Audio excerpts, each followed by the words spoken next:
podcast. Today is Wednesday, December 2nd, and my name is Adam, and I'm joined by my good friend Logan. Hello.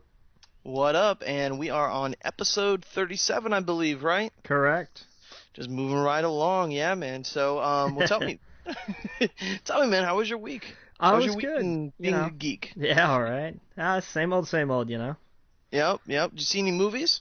We're gonna talk about that. I did my triple feature today, which actually turned into a quadruple feature because Oh my. I can make the people at the local theater like me. So That's awesome. That's awesome, dude. Yeah, dude. I haven't been to the theater since, I don't know, Bridge Between Spies, I think, was the last one I saw in the theater. okay. Yeah, it was fun. It was the last one I saw before I went today too.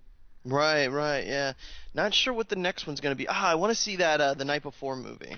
I may go see that in the next couple days. Oh, you didn't see that? You went to the theater and didn't see it? Oh, man.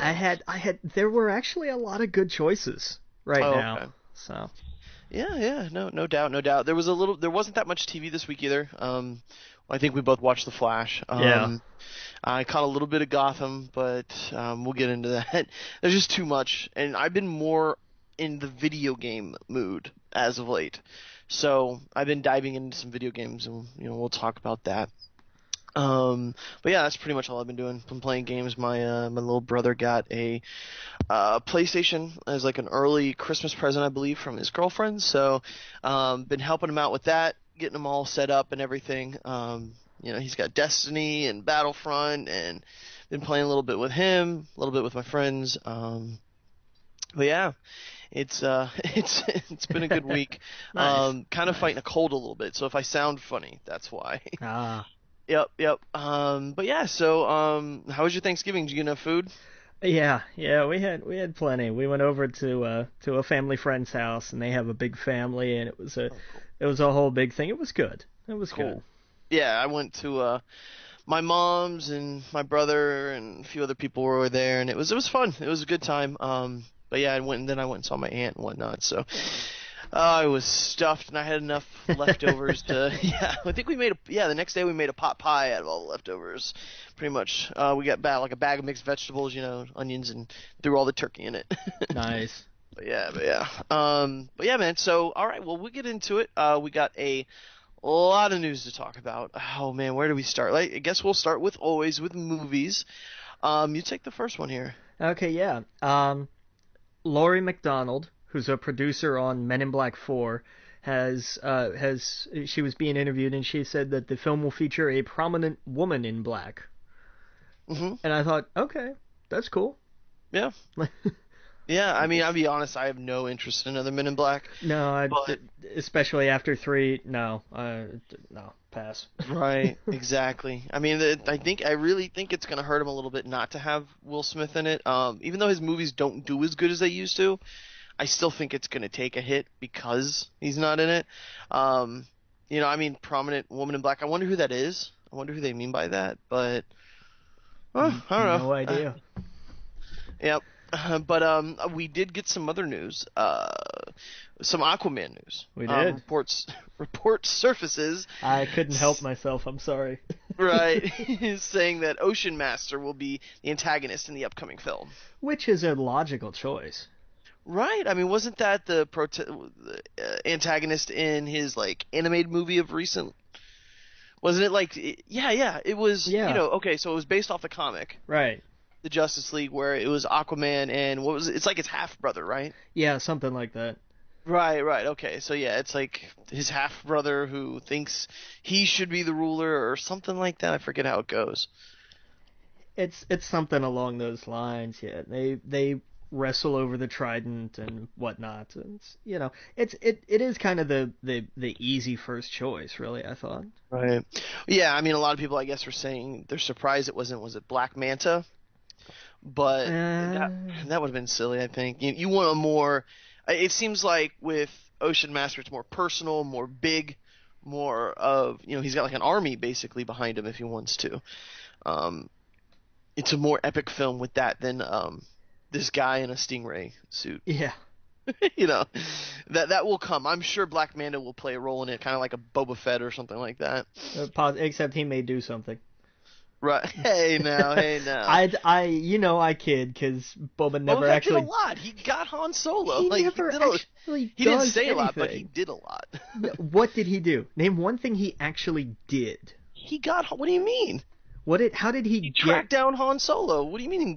Then he took his body to Tatooine, Okay, which started off the entire third film. He tracked Han Solo to Cloud City, Right. where Darth Vader showed up and imprisoned everybody, and then Well, sure, handed Darth Han. Vader was the stick, but Yeah, and but that's Han Solo was the one who tracked. I mean, Boba Fett was the one who tracked him down. okay. Cloud City. He wouldn't.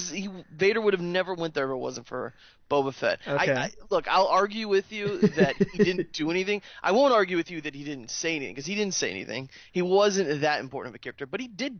He did move the story along. He was important in it. He wasn't just like. I'll grant you that one. That's a good point. Right. He did something, and I mean, I know where you're going with that. Like, yeah, Boba Fett was a cool-looking action figure.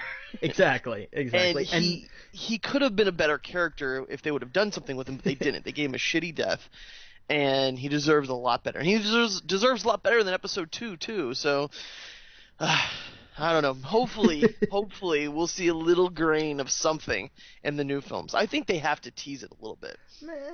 Maybe. Or mention it. Yeah. I think it would be cool if they mention something about him surviving or hearing of him. I mean, it's been what, it's been 30 years 30 since. years, yeah. So hopefully Han says something about like we've heard rumors or I don't know. It's got to be there. But anyway, God, I think it's resorted back to Star Wars. But okay, you take this next bit of news. Yeah, I wanted to make you angry so we could get on the same kind of mindset here.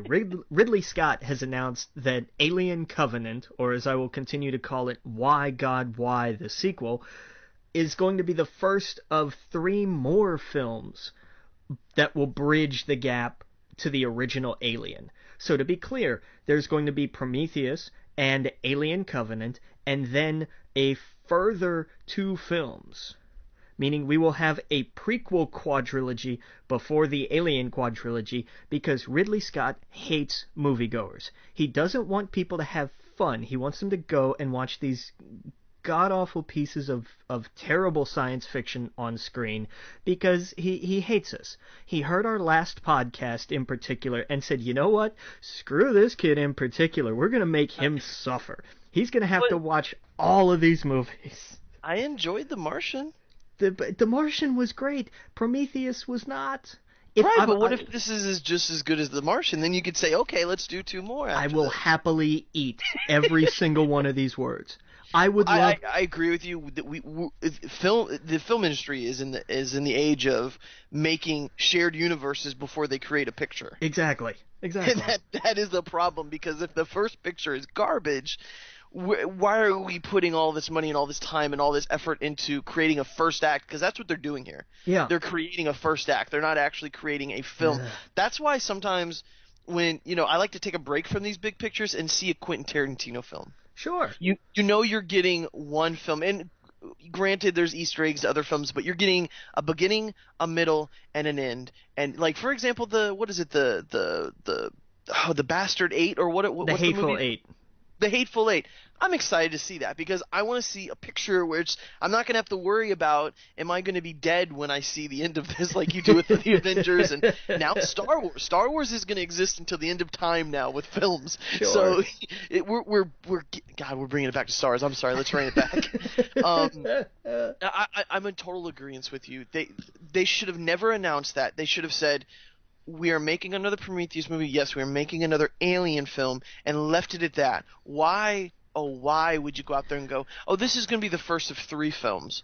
Yeah, because I remember the last time they announced a sequel to a film that hadn't come out yet. That went really well.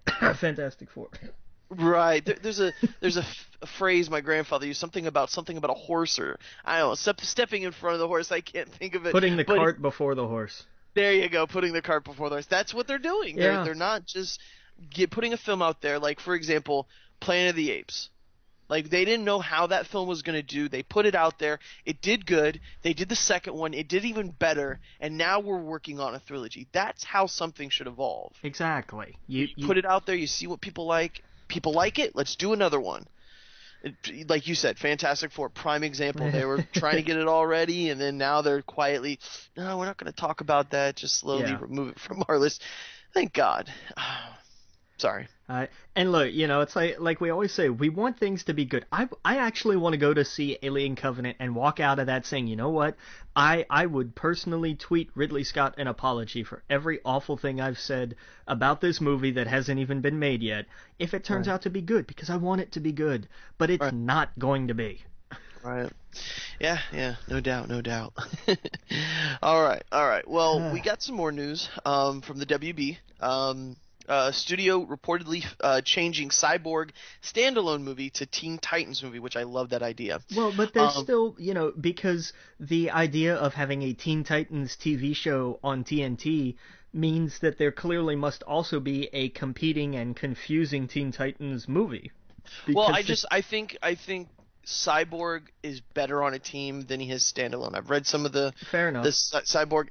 He's way better working with people. I think he's more interesting. To me, honestly, I don't like certain standalone characters in anything by itself. I much rather like them in a team. For example, Hulk. I love Hulk in a group. Reading his comics where it's just him is incredibly boring. There was only one run that I read that was really good. I can't even think of it. But him alone is boring. Him in a movie by himself is boring. Him on a team, it's like, yes, he's wrecking stuff. Same with Cyborg. I just never was interested in the character, but he's a good leader. And he's good with he's just good with a team. That's why I think he fits best. In fact, I think when I'm reading him in Justice League, he's underused and stuff like that. He's just the guy that ports people back and forth and whatnot. I think he was way better in Teen Titans than he ever was in Justice League. I don't know if you ever read any of the old Teen Titans comics. No, not that far back. Oh, he was way better. In the new Justice League, he's just like Portal guy. I'm going to get you here. I'm going to port you there. I'm going to put, like, the new 52 version of him, I don't like. I liked him where he was more in charge. He was more of a leader instead of like, I'm the young guy, because he's a kid with all of these gods. But yeah, so anyway, that's my rant about that. Green Lantern Corps, that's going to be, I like that idea. I like it more, him with a group than him just alone. Right, and they're describing it, somebody said this is going to be like Lethal Weapon in space. Perfect. And I thought, you know what? Okay, sure, go for it. Yes, and this gives it this so we don't have to go, is this going to be Jon Stewart? Is this going to be Hal Jordan? Is this going to be who's the redhead guy? Oh man, Aaron's going to kill us. Guy Gardner. Guy Gardner. Yep. I was just testing you. No, Guy Gardner. I want all of them in it. I want it to be a Green Lantern's Corps, and this is where you can introduce the Yellow Lanterns, the Red Lanterns. The Green Lantern movies, that pocket of the universe, could be its own huge thing. True. Very true. Yeah. Oh, yeah. But, man, we got a lot more to talk about. We're going to take a quick break. Again, you're listening to We Geek Podcast on the N.FM, and we'll see you in a minute. Welcome back to We Geek Podcast on the N.FM, and we got a lot of news to talk about. Let's just take it from the top with the movies, man. We got some Toy Story 4 news. Tom Hanks confirms production on animated film has started. Hooray. Yep. Yeah. I mean, we all heard that they were doing it. I don't know. I'm kind of concerned. I thought 3 tied the series off in a bow and sent it on its way into movie history. Yeah, as one of the best. I was perfectly fine with this being a trilogy, largely because it ended. Right. Like it was done, and it was done. Not it was like a I mean, I can understand where they could pick up with it. Obviously, but because it would almost be, I mean, Toy Story 4 is almost like a reboot. It would have to be, yeah, in a sense. It would be for a different generation with new toys. But, like some same toys, mostly new toys, new kids, but, I mean, okay, sure, fine, why not? Hey, if it's good, we won't complain, of course. Here. It's we got some other number 4 news. Predator 4, Fred Decker says his script has been completed and has turned it in. Yep. He posted fan art online? Yeah, it was like an 8-year-old or something drew a Predator, and he posted it with the caption, what was it, like, illustration of character we turned in script for or something. So it's like, oh, okay, Yep. cool. They really are gonna make a fourth Predator movie for some reason. Oh yeah. What was your favorite Predator movie? Uh, I liked Predators, the one that was the third one. Oh, Technically, okay. the original is great because it's so 80s. But I think in terms of just movie wise, that the one with Adrian Brody in it I thought that was the best one. Man, I gotta tell you, I enjoy the hell out of Predator 2. Really? Yeah, with Danny Glover. Oh Okay. my God, I love that movie. I can see where it's got to be one of those that's like, this is just awful, but it's so much fun to No. watch. What? I truly enjoy it. I think it was, especially as a kid, I thought it was a fun movie. He is, he's not Arnold Schwarzenegger going after being chased by this thing. He's not this indestructible Terminator that actually has a chance. He's like a cop, right? Like Yeah. he's just this everyday guy struggling to fight this monster in this city, and I loved, a scene that stands out is when he's in the apartment building, and what was it, like the blood or whatever was dripping from the sink and whatnot, and it melted a bunch of stuff, and that's how he got the thing off his wrist or whatever. Am I thinking of that right? Yeah. So, and also the ending, best tease ever is when he gets into the ship and he sees the alien head. True. Very true. I'll give you that As a one, kid, yeah. that blew my mind because movies never did that before. They never had this like, holy shit, they're in the same universe. It totally blew my mind. Fair But, enough. I gotta see that again because maybe it isn't as good as I remember it being, but I loved it as a kid. But yeah, sorry. Let's see here. We got some Mission Impossible 6 news. Yeah. Christopher McQuarrie, am I saying it right? McQuarrie. McQuarrie, announced as director. Will be the first to direct 2 Mission Impossible movies. Yeah, they were all different up until now. McQuarrie did 5, and he'll be returning for 6. Nice. I really enjoyed the last one. I saw it around my birthday, and I quite enjoyed it. All right, let's see here. You take the next one. I thought this was funny. This was neat. Not to be outdone, because Jimmy Kimmel is trying to corner his own little part of the late night market. We saw that there will be a new trailer for Batman vs Superman, airing. What would it be Right. tonight? Probably in just a couple hours if you're listening to us live on the N.FM, which we hope you are. But they showed like a quick little, I don't know, what was it, like 45-second teaser? It was a BDSM Yeah. 20-second long teaser. It was It was the adult version of I've Got Batman in My Basement. exactly. It was what was it, Mr. Gray? What's that TV? What's that book that all the 50 Shades of Grey. Yeah, it was 50 Shades of Gray, but with Batman's gray. It makes sense. It was 'cause 50 Batman's black and gray. It was 50 Shades of Grey Sun. Yep, exactly. Yes, it's oh man, We gotta stop this. There's too many. It's got to be a dream sequence. I'm thinking like. I don't think so. 'Cause- Unless they're just really fucking up Superman's, like, just how he is as a character, because well, they did that already. it's right. That's true. It's straight up out of Injustice. Yeah. He's got his own squad. He looks so infuriated at Batman.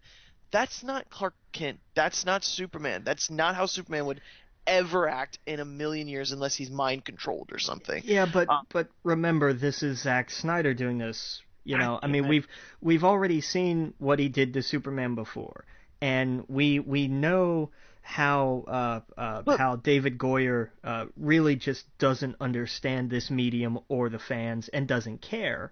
I totally agree. So and, I and, mean, and as much crap as I gave the first one about how he wouldn't do that, towards the end, in another way, it at least made sense. It was like, okay, that is a realistic way that situation would have been handled. Right, but 'cause- this whole like holding him up in chains and having his own secret Nazi squad and tying him up, and no, it was all out of character, all just weird. So I'm praying that's just a dream sequence or I don't know, something that's not real, because it's just totally out of Bizarro world. yeah, exactly. This ain't good. But no, see, I didn't realize that. They're actually, that was just a teaser of the real trailer. Yeah. Okay. So Yeah. yeah, they try to outdo Marvel, but oh well, that's cool. Hey, us fans win. So Yeah, right, exactly. exactly. I don't want to see any more Star Wars though. I No, started reading some articles and stuff, and I there's some I don't want to know anything else about Star Wars. no, I've seen Like enough. there was one article that said like we talked about it was like the first word spoken in the movie, and it's like okay, we just need to stop now. Yeah. Like I don't want to know anywhere else. And maybe we have more Star Wars news on this list. I don't think so. Oh, we do have one more thing, but I don't want to know anything else about the film. Like I'm going in total blackout mode from here on out. Yeah, I saw like you can't if you've been watching TV, anything, you can't escape like the different side trailers. How they've Right. got one for Yeah. Rey and one for Finn and one for Kylo Ren, and Oh, I'm so you like, haven't seen okay, that. yeah, I'm like, okay, that's I mean, they don't really add anything. It's pretty much all stuff we've seen before Okay. and stuff we've heard before. It's not new per se. It's just the Right. way it tweaks the perspective a little. But Right. J.J. Abrams is really good about keeping everything under, the lid. Speaking of, he's actually come out recently and agreed with everybody. He probably should have just said who was in this second Star Trek film, yeah, I mean, who the character was. yeah. And so but he's very good at not revealing the whole movie in his trailers and all of his clips and stuff like that. So I from what I understand, we're only seeing the very beginning of the film in the trailer, nothing towards the end, hopefully. So yeah. But anyway, back on track. Hateful Eight. Speaking of, Hateful Eight's glorious 70 millimeter featurette in glorious streaming HD. Basically, they're taking it on a road show. Did you see this? I didn't see the news. No, tell me Okay. about it. Do you know what a road show is? Yeah, yeah, you take a movie literally on the road. Yeah. Right. It was this old thing, and I think there was certain films that were put up on it, like Right. Ben-Hur and whatnot. And Kevin Smith still does that with some of his. oh, he does? Yeah, he did that with Red State. He took it out on the road, and then he did like a Q&A after the screening and everything. Oh, okay, yeah, that's super cool. Yeah, I didn't know Yeah. that. And so yeah, that's what they're doing with Hateful Eight. The way they shot the picture, I guess with the way the film is, I don't know the name of it off the top of my head. But it was like I can't think of it, but it's super wide.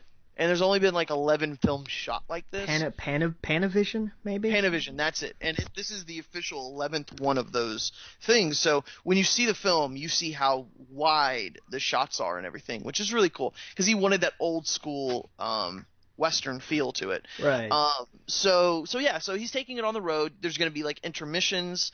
You're going to get a booklet when you see the film, so it's going to have all, everything that's going on, who made it and everything else. And then afterwards, there is going to be something. I don't know what, but there's going to be something after the film as well. And there's going to be apparently something for anyone who sees this version of the film that's not going to be on the Blu-ray. It's not going to be on the DVD. It's going to be only for the people that go to this. Nice. So it's a little something special that's what I love about Quentin Tarantino is, hate him or love him, he definitely tries to make it an experience because that's how he's in love with film. Yeah. That is his first and foremost love of this world, is film, and I really appreciate that. So anyway, I thought that was really cool. I can't wait to see it. I'm excited. I don't know if it's going to be the road show is coming to Orlando, but who knows? I got some more news here. Where are we at? Did you see this? I guess the Captain America info, I guess from Jimmy Kimmel. During their when they unveiled the Captain America Civil War trailer, actors Robert Downey Jr. and Chris Evans teased that they would soon be returning to Atlanta to film a Marvel movie. Oh, Spider-Man. Right, and according to comicbook.com, they're speculating that it's going to be the Spider-Man film because Spider-Man is now being filmed in Atlanta, which Yeah. I thought was strange. Why not New York? I mean, they filmed their TV shows there. Better tax credit, maybe. But I mean, you're filming a whole show there. What's the difference in a movie? Oh, TV and film are two completely different beasts, man. Right, I guess. Yeah. I mean, but if you're filming like a 13-hour that's way longer than a film. You're talking difference. Aren't you on set for a lot longer with the TV show than you are with the movie?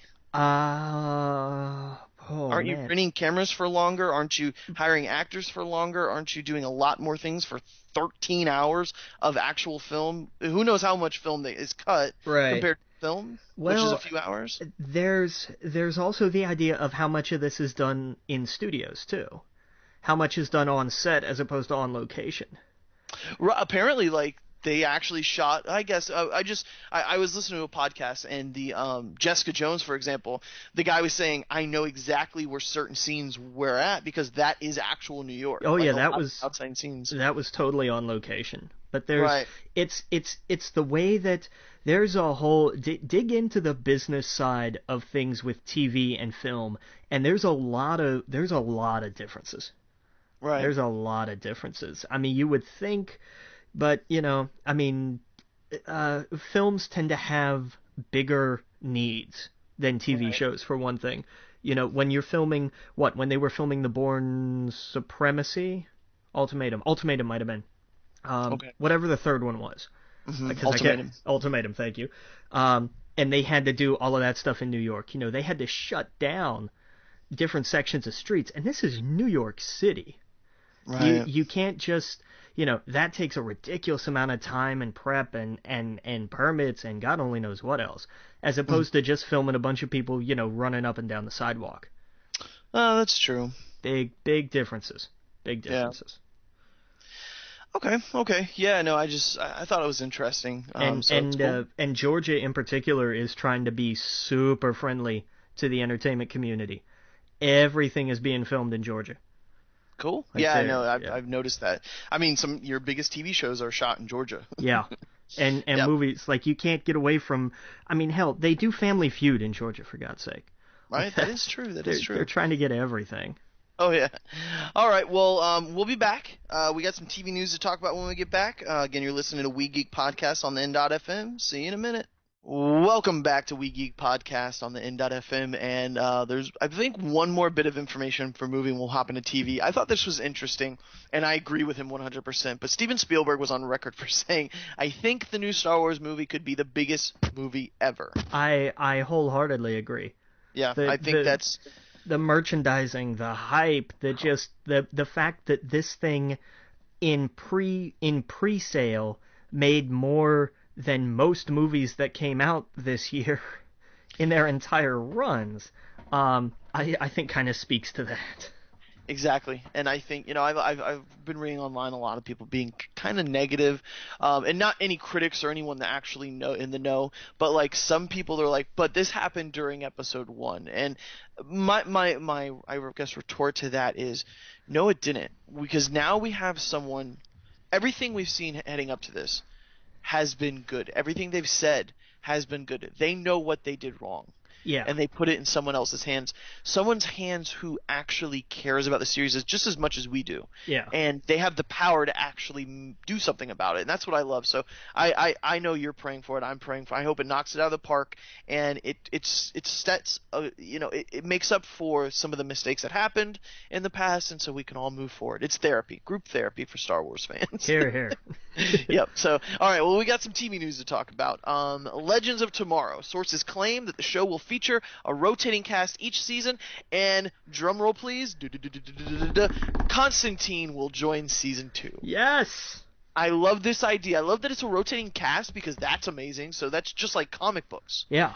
You after a run, you mix up the teams and they go somewhere else, they go somewhere else. So who knows? After this season, Hawk Girl and Hawk Man or whatever could go to Arrow or could go to Flash, and then they just hop between shows, so they still get a good paycheck. They still are on TV. They're on one of the shows, but it gets a way to flesh them out, move some characters out, put some characters in, and then when those actors want to move on in their career and do something else, they simply make room for another hero. Sounds and then good they to can me. come back every once in a while, kind of like, was it Roy, right? Yeah. Yeah, he wanted to move on. He wanted to do a season or two or whatever, and he wanted to move on, and now he gets to show up randomly and, say hi. So I think that's really cool. I think that's a good move, and I know you love it. Oh, totally. Man, it's just I more Constantine.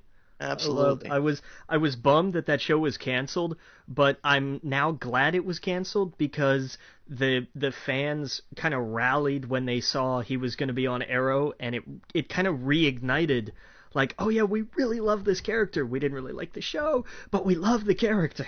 Right, now he gets to be in our toy set Yeah, instead of, at the neighbor's house where we can't play with him. exactly, So, exactly. yeah. So this is cool. This is awesome. The next bit of news, which could be good if you liked the first few seasons of Dexter. So anyway, Dexter Showtime reportedly considering reviving / rebooting series with Michael C. Hall. Man, just let it go. No, Don't. I honestly think this is a no-brainer for them because that was the biggest show they had, and unlike HBO, they let it go before they had something else to kind of take over the reins. And I think now they're in like, okay, let's pull it back so we can get some more viewers, and let's get something else going before we officially kill it. I don't know. I think Dexter could do more. It wasn't really for me towards the end.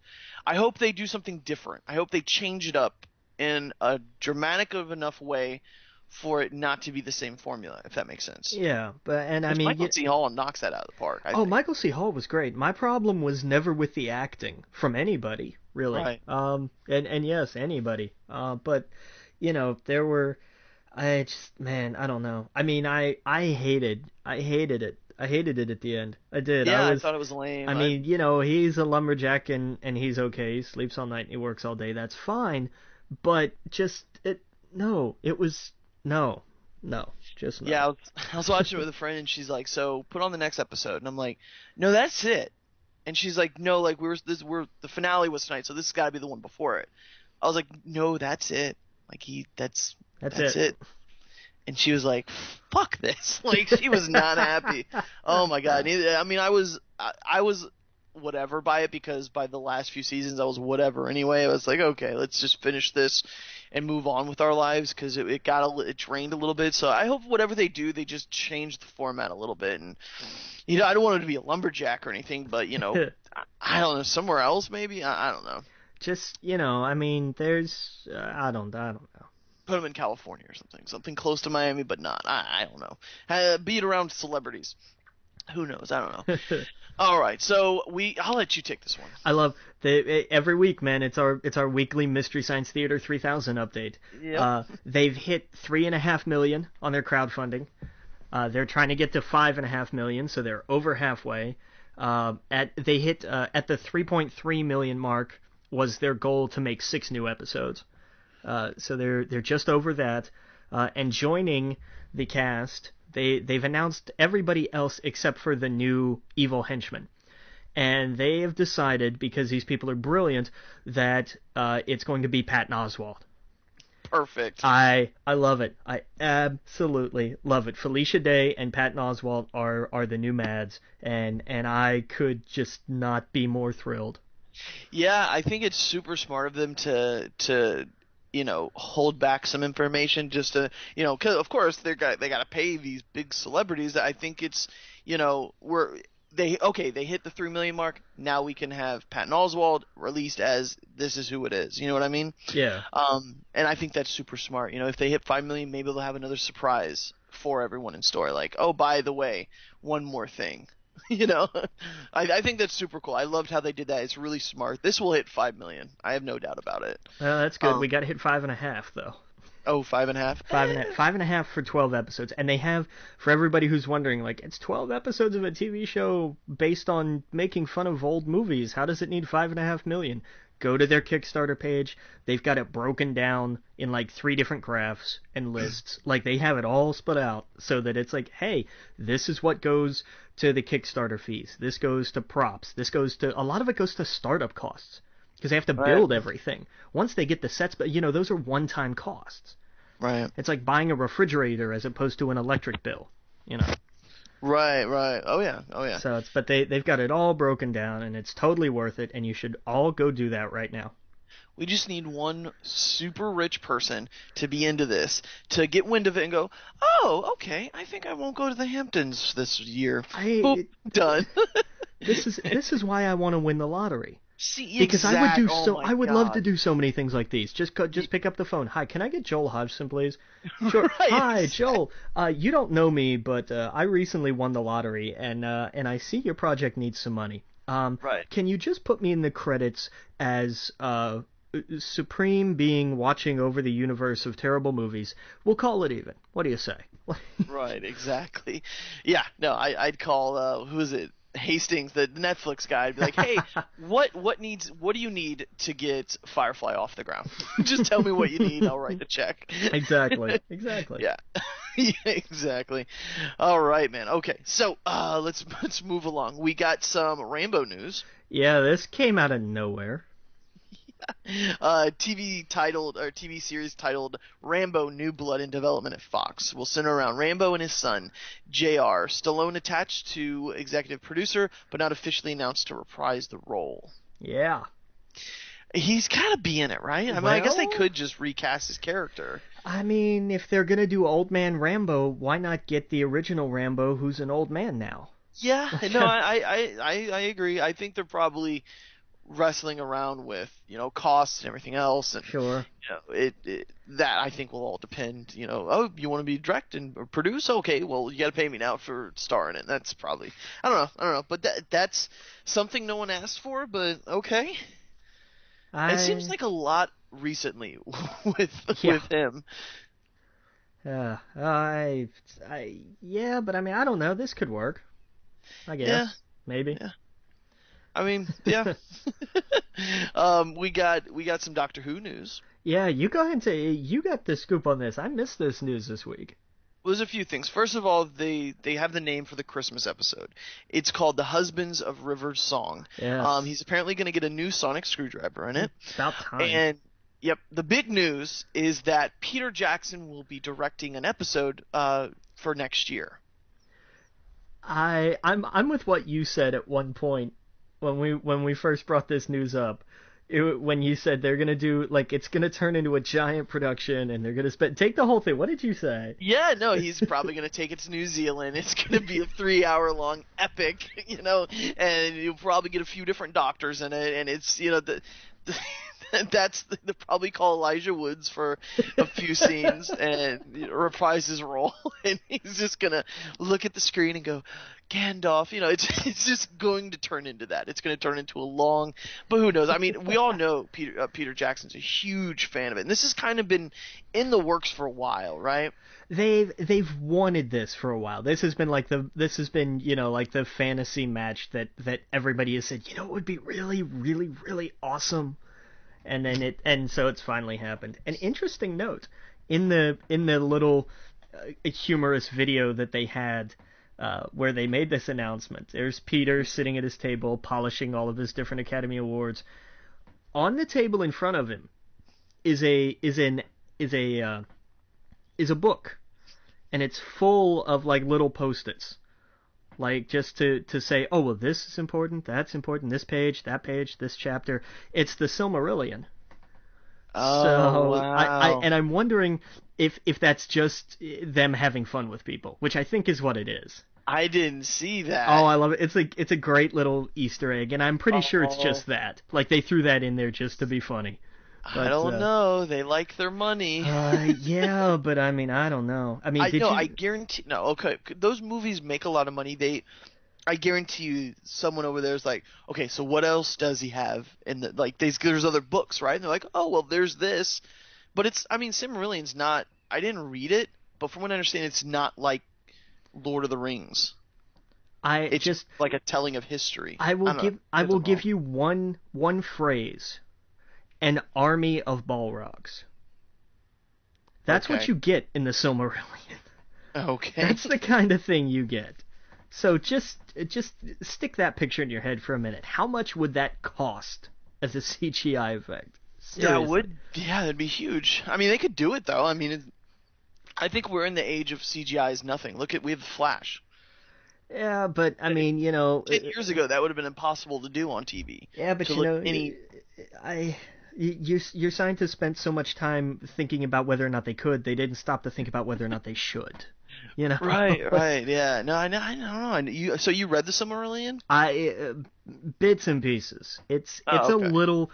It's one that I need to go back and try again because it's tough. It's a Yeah, rough read. that's what I heard. I haven't, just never read it. It was that phase where I was like, I gotta read everything right now, J.R.R. Tolkien, and like I read Lord of the Rings from beginning to end and read The Hobbit over again because I read that before and I was like, okay, I'm stuffed. You're I've had good. enough, Yep. and I'm good, and I can't take this other giant book. Oh wait, was it that big? Silmarillion's not real big, but Okay, there's then. it's it's heavy. It's Right, heavy. that's what I heard. Yeah.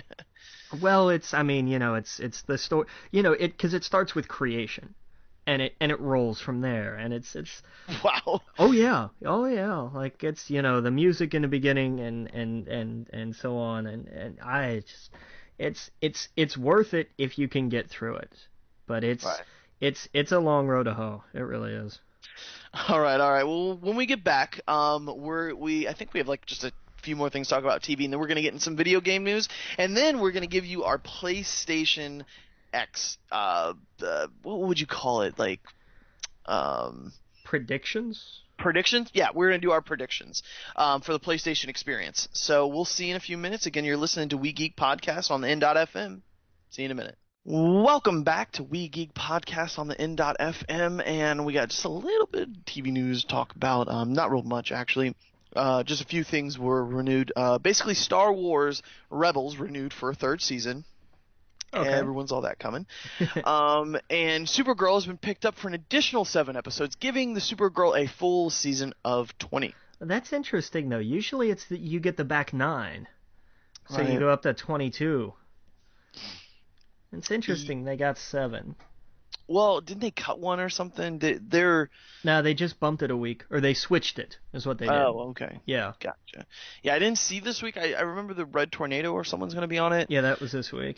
That's one show I got to catch up on. I'm slacking with some of the DC shows. The other two are fantastic. Yeah. But all right. So that takes it for TV. We're gonna get into some video game news, and then after the video game news, we're gonna get into our predictions. So, let's start it out. Let's see here. We got the place. Let's start with some Sony news, I guess. We got the PS4 announces console sales worldwide hit 30.2 million. Sony releases new soft developer kit, which unlocks 7th processor core for developers. Releases remote play app coming in PC and Mac. So that's kind of a lot of news. Yeah. Yeah.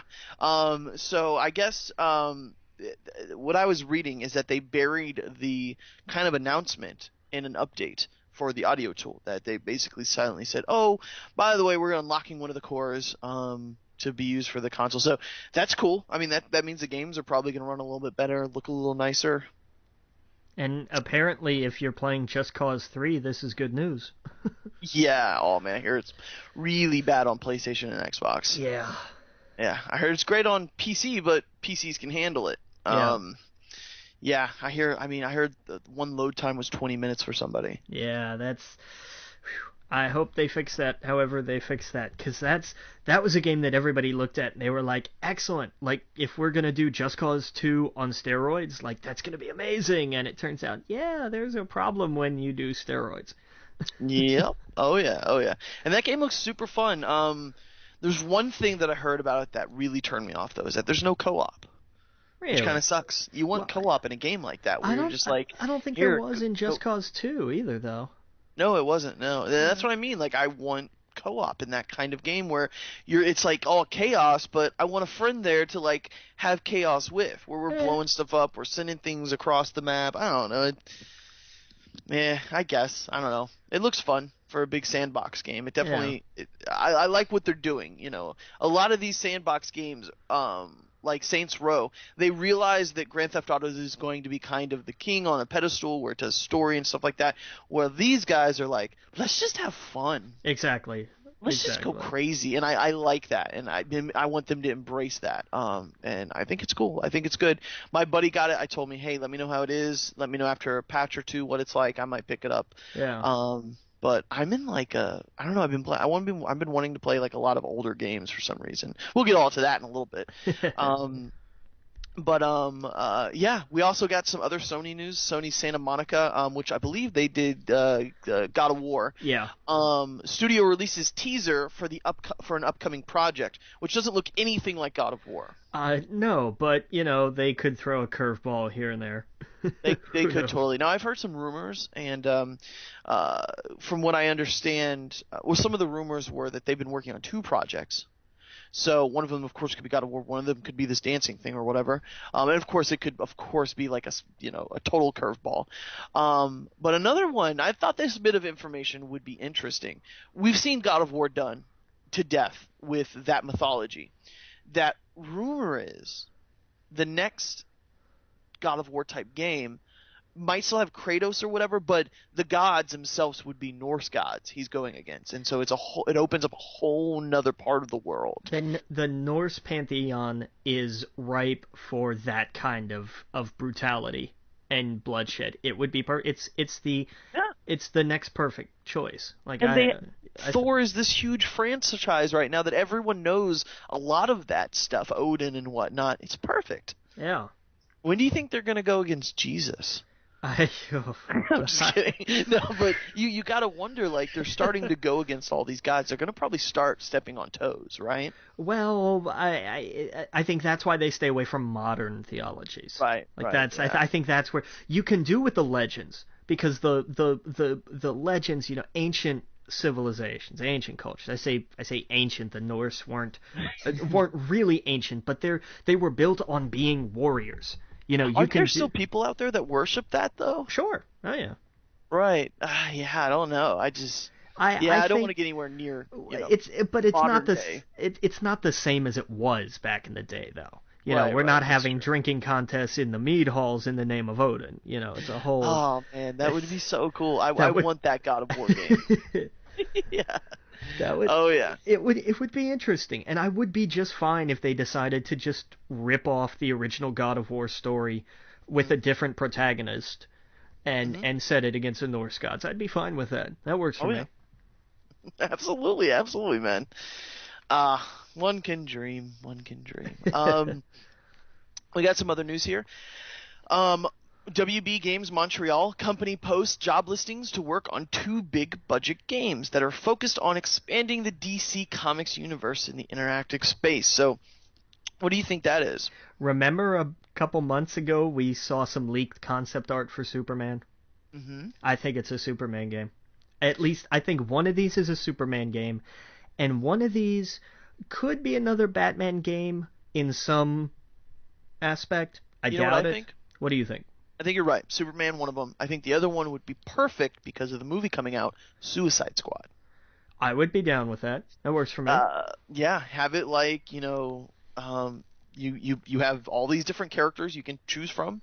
You can play them throughout the game, or maybe have it like the Marvel Alliance type game where you kind of pick between the characters, or I don't know, just you have all of these cool characters that you can swap in and out of.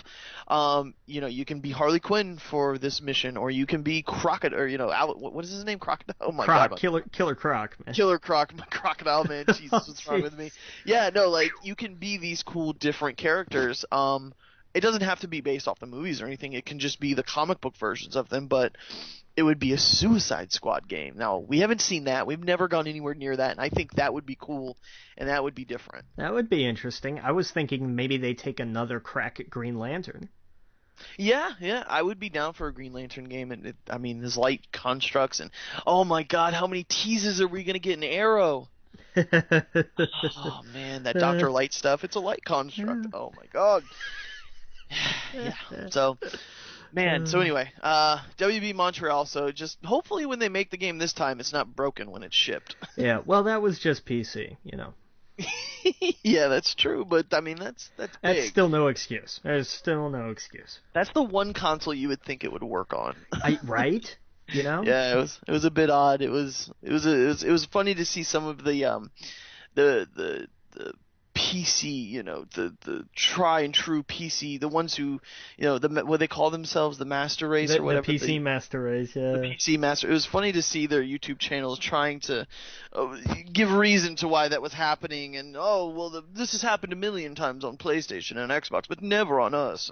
I thought it was pretty funny. It's just, it happens. Deal with it. Right. Like, Exactly. You take this next one here. Platinum Games, who did Bayonetta and Vanquish and Metal Gear Rising, Revengeance, and something else recently. What did they do recently? Oh, that's gonna bum me out. I can't remember it. I'll come back to it. Are according to a leaked item on the Australian classification board, are working on a Teenage Mutant Ninja Turtles game.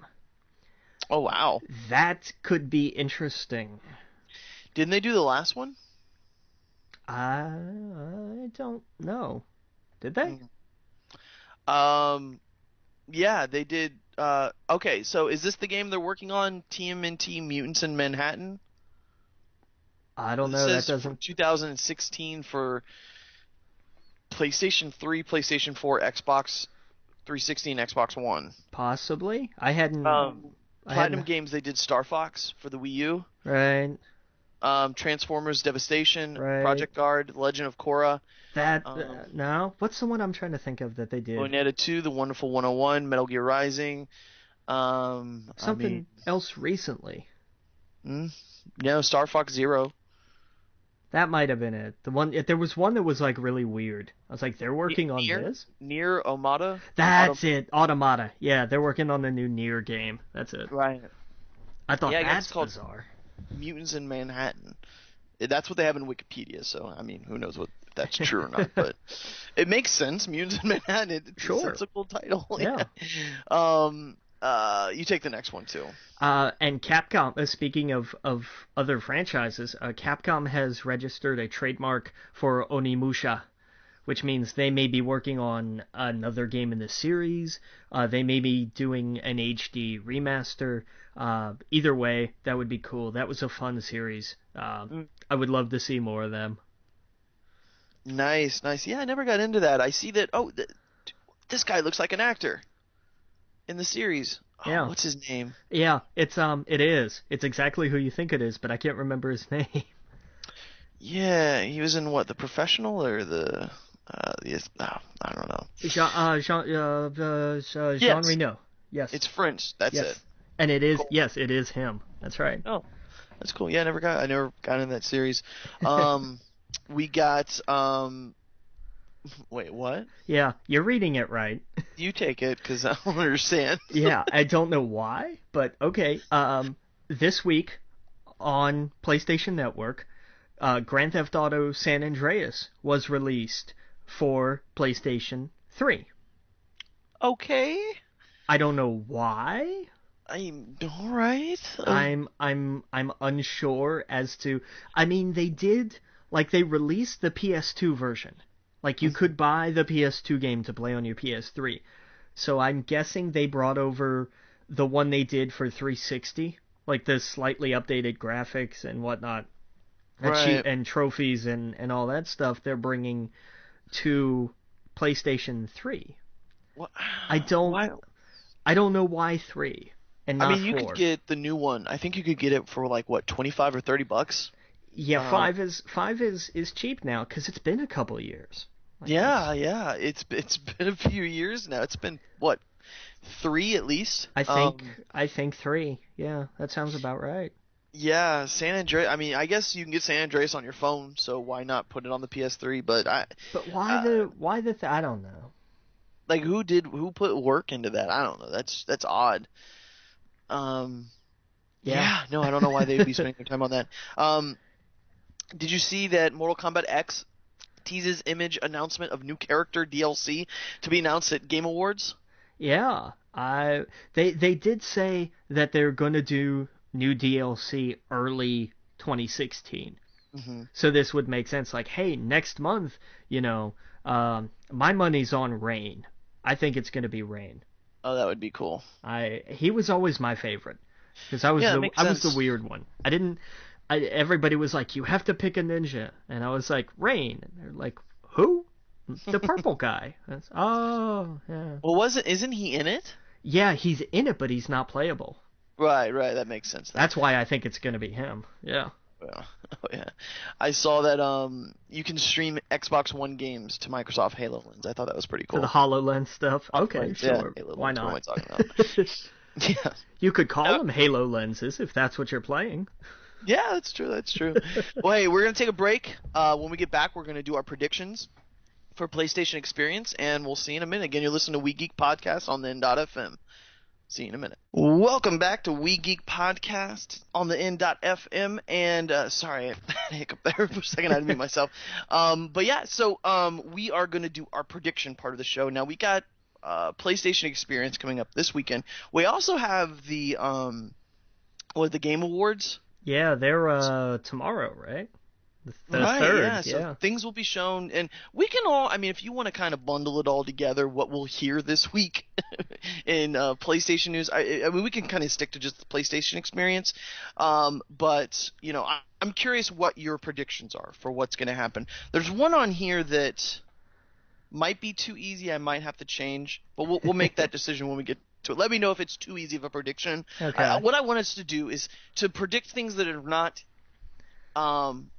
you know what I mean? Like, stay away from, like, PlayStation 2 emulation. We know that's going to happen. Right. Stuff like that. Yeah. These are things that haven't been announced, that might have been hinted at, but just what and some of it's just this is what I want, and it's probably never going to happen, but here it is. But yeah, so, this is our prediction part of the show. So I don't know how many you gathered. I got like 5 things. Okay, I got 7 here. Hey, there you go. You got 7. So and more chances for you to get more points. Yeah, and we'll keep we'll do a scoreboard on next week's show. Sounds good. Well, since you have 7, you start out. Okay. I'm just gonna go down the list in the order I wrote them down here, not in not likability. Well, let's do one at a time and then talk about each one. Order we'll go back and forth. Yeah. I'm trying to think of the word that I'm looking for. But anyway, these are not in the order in which I think are most likely to happen. I know there's a word, I can't remember it. There's not one you specifically feel in your balls as much as the other ones. It's all kind of, these are what I think. Right. But first one I wrote down here, I think Capcom brings up the Resident Evil 2 HD remake. I think we see more of that. Maybe we even get a release window, which would probably be, like 2016. I don't think they'd get more specific than that. But that's, I think that's the first. That was the first thing that came to mind. It's like, that's what I want to see. Like that's. Mm-hmm. Well, you know what? I'll add one. And it's just because this is actually just this is a prediction of one of my friends, because I just I'll give you a little backup history about this one. I just picked up the X and X2 for the PlayStation 4, remastered, remake, whatever it's called, for $20 on Amazon, and my buddy was like, they're going to be doing 12. Did you ever play Final Fantasy 12? I hated 12. I hated it with an absolute passion. I despise that game. That was the beginning of the downfall of the franchise. Some people point to 10-2. Some people wait until 13 because everybody tries to forget 12. 12 was awful. 12 was horrible. And I will, not actually fight anybody who disagrees with me, because that's a stupid thing to fight over. But I hated 12. I hated that game. Yeah. And he was thinking that's coming out on PlayStation 4 and Vita, but okay, so we'll scratch that one. I'll give you a real one. This is what I feel is going to happen. Okay. We know Kojima is going to be there because he's going to be at the Game Awards, and there's no way he's going to miss the PSX. Sure. I think it will be announced that he has a project with Sony. That would not surprise me. Maybe even a studio, but I think that it's going to be announced some relationship with Sony. Maybe not a game or something. Yeah. But it will be there, like, okay, here I am, or here he is. He's with us now, and he's home. Yeah. Guess which company has just bought Kojima Studios? Yeah. Yeah, exactly. Oh yeah. That would be interesting. That would definitely raise some eyebrows for sure. Yeah, I think that's really cool. I think that would be awesome. Be- So you go ahead. Tell me one of yours. I think we get a full hands-on look at PlayStation VR. I think we get a release window, if not a date, and a price. Official, finally, this is when and this is how much. Okay. That makes sense. Yeah, that they're definitely going to let a lot of people play with it there and let them go home and tell everybody about it. Yeah, no, I could totally see that happening. And I also, as an addendum, if they decide to price it, like they were saying, as a new console, I predict very loud boos. Yeah, no, I think it is going to be a new console. And it's going to be attached to your PlayStation 4, but they're treating it as a console launch. yeah, not the general public will not see it that way. It doesn't matter what Sony is going to try to do. I see what they're doing, and I understand it, but also the we are not the overall buying public. We're not. But I mean, how are they going to do that? The PlayStation is going to be basically the computer that runs the VR, software. It has to be. There's no way they can release that machine at $200. It's going to be $400. It's going to be its own thing. Yeah, and there's no way around that. And it's going to tank. Well, I mean, yeah, you could say that about any of the other peripherals that are VR headsets as well. The other ones are behind computers, but they feel that this one is going to have an attach rate because the core audience is going to have a PlayStation or an Xbox, and I don't know. They see more people PlayStation. I don't know. I guess I'm just being realistic about it. I would love to have a $200 headset. It's not going to happen. Right, it's not going to be the one where you put your phone in front of it or something. No, and I totally understand, and I'm just being the other side of realistic, which is nobody's going to pay $400 for a peripheral. Not going to happen. Even though it's not, it's its own thing. It's going to be hard to tell. Yeah. It's still going to run through the PS4. Right. Yeah, it's basically behind that big paywall. So, yeah. Well, okay, that's going to segue into mine. I think No Man's Sky will be announced as the launch title for the VR. I can see that. And I see that being a huge selling point. That's a selling point for me. I mean, I don't know if I have that much money to do something like that in the future, but holy crap, I want to play that on VR. Absolutely. I would, Get lost in that. Oh, yeah. Man, that would be the best launch title they could ever come up with because that is something made that looks – when you watch – I went back and watched the videos. It absolutely screams VR the way everything interacts. Oh, totally. Yeah. So, okay, that's one of mine. You take it. I think that I think we get new PS4 timed exclusive Destiny content.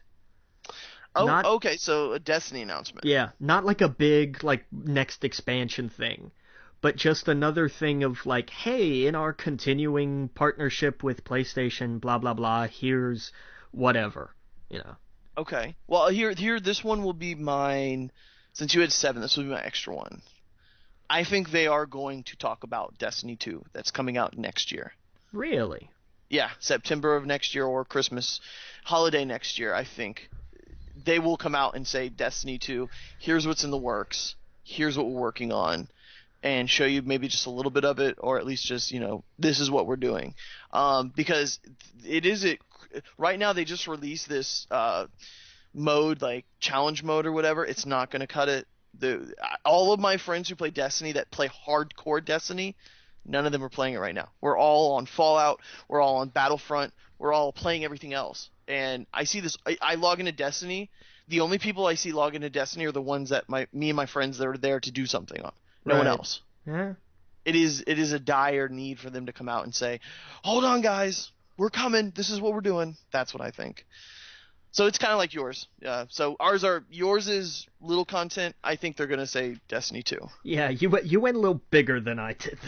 Yeah. See, like I said, this is a lot to have to do with what I wish happens, not what what realistically is gonna happen. Right. Right. Okay. Cool. So I'll put that down. Destiny. Okay. So go ahead.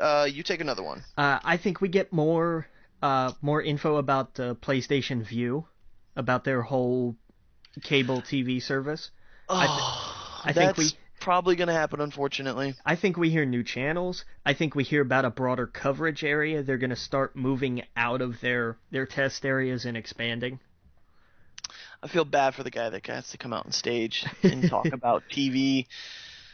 Oh, that's the last thing Yeah. anyone at PSX wants to hear about. I mean, I'm just being real. That's the last thing I want to hear about. When Microsoft did it, I was like, why are they talking about Jeopardy? Yeah. Why are they talking about NBA? I don't give two shits about this. I want to hear about games. I want to hear about more games, not what my cable can integrate. And I don't know. That's just me. I guess all that stuff to me, I'm just like, whatever. But yeah, okay. That I will take that. Okay. So I think there will be an in-engine God of War trailer. Okay. So you're gonna kind of piggyback off of the Santa Monica talk we did earlier. Well, I'll add this. I don't think that's God of War. Right. You said they were rumored to be working on two projects. Right. Two projects. So I don't think that I think that's going to be for something else. But I think that we do get a God of War 4 in-engine trailer. Okay. Fair enough. They'll show us what it looks like on the PlayStation 4. What I mean is I don't think it'll just be like a CGI like showing Kratos' eye pan out and then it's God of War 4. I think it'll be like, here's some gameplay trailer. Fair enough. Yeah. All right. What's one of yours? Well, to continue to fall on my earlier sword, I think somebody comes out to talk Powers Season 2. Oh, God. I know. Really? I know. Yeah, but this is what they did last time.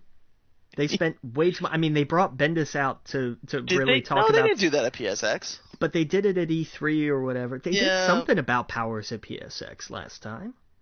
See, I don't know. I think E3 is just like that big mass audience where they're like, here, and PSX like, here's the... PSX is like the PlayStation Vita owners conference. Yeah. Pretty much. They're the people who live and die Sony. I agree, but still, I think, okay. I think it's a shareholders thing. They say, "Oh, you have to talk about this." Okay. No, makes sense, totally. Yeah. I think, where's my list here? I think, this one. I think Sony Bend will announce their new game. Okay. The Oregon studio. They haven't done shit since God, how long has it been? That's the one studio no one's heard anything about. Yeah, from anything. So it's been a while. I think they'll have to announce a game, or they will probably announce that the studio's closing. Because I think their last game was Uncharted: Golden Abyss. They haven't worked on anything since, and they have a PlayStation 4 game that's been in the works for the last 4 years. Yeah. Now would be the time. Yeah. Yeah. Oh yeah. I mean, if you think about Uncharted, they've had 2 Uncharteds technically, because you'll have Uncharted 3 and the new one, and Last of Us out in the time that they're making this one game. Yeah. Whatever they're working on. So I think it'll be a new IP, but I don't know what it's going to be. Yeah. I don't know.